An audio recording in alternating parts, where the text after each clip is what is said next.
I am so honored tonight to present this award. It's named after my father, but I'd like to start off talking about my mother, Dana Reeve.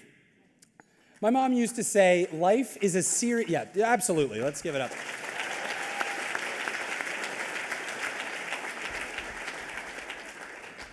My mom used to say, life is a series of choices, and it's what you do with them that defines you. My mom had a choice to make when my dad got injured in 1995. She could have given up. She could have screamed at the sky and cursed the world and say, why me? Or she could get up. She could get up and face the challenges of paralysis head on, holding our family together and becoming one of the most well-known, beloved caregivers in the world, leaving her mark on the paralysis community tangibly with her creation of the Reeve Foundation's Paralysis Resource Center and the Foundation's Quality of Life Grants Program, and in spirit with her legacy of love and commitment and compassion. We all know what she chose.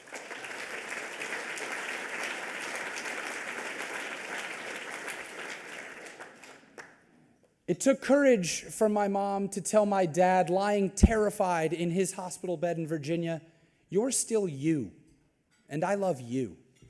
It took courage for my dad to listen to her, to realize that his life may have changed course in an instant, but it did not change in value.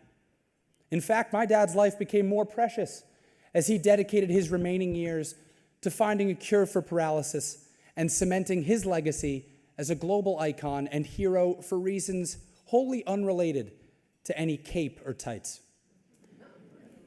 Paralysis does not affect only the injured. A spinal cord injury can paralyze a family. Parents, brothers, sisters, aunts, uncles, friends, near and far, all have their lives changed immediately by these injuries. But none more than intimate loved ones, girlfriends, boyfriends, husbands, and wives. The wedding vow of in sickness and in health takes on quite a new meaning. It took on new meaning for my parents in 1995, and it took on new meaning for Chris and Jen Bridgman 7 years ago. In 2010, Chris, a soon-to-be father, sustained a spinal cord injury in a dirt bike accident. Knowing nothing about spinal cord injury, the family turned to the Foundation's Paralysis Resource Center for support and guidance. At the time, the Bridgmans faced many of the same challenges that my parents did, the same challenges that are faced by millions of people around the world every year. Jen and Chris were faced with a choice. It's what they did with it that now defines them. The Bridgmans dedicated their lives to fighting paralysis, raising awareness of paralysis, of ultimately finding a cure for paralysis. Since Chris's injury, they have ignited their community in Los Altos, California, to raise funds to speed the development of treatments for spinal cord injury, and they will do so until tangible cures are discovered. Jen and Chris, along with Chris's mother, Kathy, and their family, have worked tirelessly in support of the Reeve Foundation, and in doing so, they have directly stoked the dual flames of the Reeve Foundation logo, which represent our mission of today's care and tomorrow's cure. It is my honor, on behalf of my family and the Christopher and Dana Reeve Foundation and the legacy we are sworn to uphold, to try to repay the Bridgmans for all that they have done for us, and to remind you all here tonight that it's imperative that we continue to do all we can for them and the millions of people like them affected by paralysis.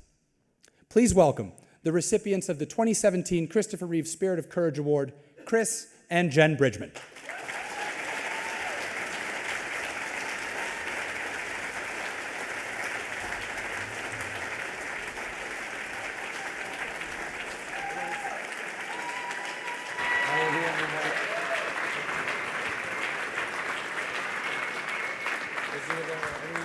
I think I'm going right. Yeah. Am I good? Are we good? You're good, you're good. You do your thing. I'm gonna Check one. Okay. Thank you for that amazing introduction, Will. That was amazing. Hi, everyone. 1 year ago tonight, I was in New York to attend my first magical evening. I was so inspired that I knew I'd return in 2017, but never in my wildest dreams did Jen or I think we'd be up here tonight receiving this prestigious award on our family's behalf. As a young kid, I knew Christopher Reeve as Superman. He was an absolute hero in my eyes. In 1995, the year Chris was injured, I was 17 years old. I remember hearing the news and feeling completely stunned. Injuries like this weren't supposed to happen to Superman. Then at the age of 32, I suddenly found myself in the same unimaginable situation. A doctor stood by my bed and told me that I would likely never walk again. And that same thought entered my mind. This isn't supposed to happen, not to me. During those first few hours, I was terrified. I wondered if my life still had meaning. I wondered if I would be dependent on others for the rest of my life. I wondered if my bride of less than a year would still love me the same. I wondered what kind of father I could possibly be to my unborn child. I was not only mourning the loss of my current life, I was mourning the future I'd envisioned for myself. But being paralyzed forces you to dig deep. You have to do a lot of soul searching. And early on, I knew I had to make a choice, not to let the injury win. It had taken away part of me, but it would not take away my future. I reflected a lot on Christopher Reeve, feeling connected to him even though we'd never met. My wife and I read his autobiography and he became even more of a hero to me than he ever had in the Cape. Adjusting to life as a paraplegic was incredibly challenging, and there's still really tough days. Jen and I don't know what we would do without the constant love and support of our friends and family. People often comment how hard it must have been to become a parent at the exact same time I became paralyzed. But my boys, Christopher, Hunter, and Kellen, are my greatest motivators. They remind me to live in the moment, to be grateful, and to keep pushing forward. They've taught me that a person's physical capabilities are the least important factors in what make a great parent. My wife and sons have given me a life so meaningful that I wouldn't change anything. Thank you to everyone in this room for supporting the paralysis community. Despite my injury, I feel that I'm an incredibly fortunate man. It's an honor to be part of Team Reeve, and I pledge to do all I can to help others find the support they need to rediscover their inner strength and courage, too. My wife Jennifer is going to say a few words now.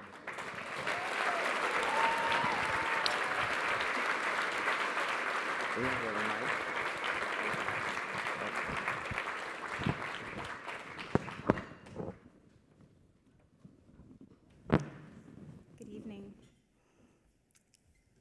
When I reflect on my life with Chris, it becomes apparent that there are these exact moments, or often actual dates, that clearly stand out. There are, of course, those dates that we hold near to our hearts, such as our first date, our wedding day, or the births of our 3 children. But there are other moments that have equally served to define us. February 20th, 2010 was the date that I received a phone call my husband had been in an accident. In my race to the hospital, I wondered, did Chris break his leg, an arm, perhaps hit his head? Not once did I stop and wonder if my husband had just become paralyzed. The term spinal cord injury was simply not part of our vocabulary. Not even in the ER, when I first spotted my husband lying motionless and upright in a cervical collar.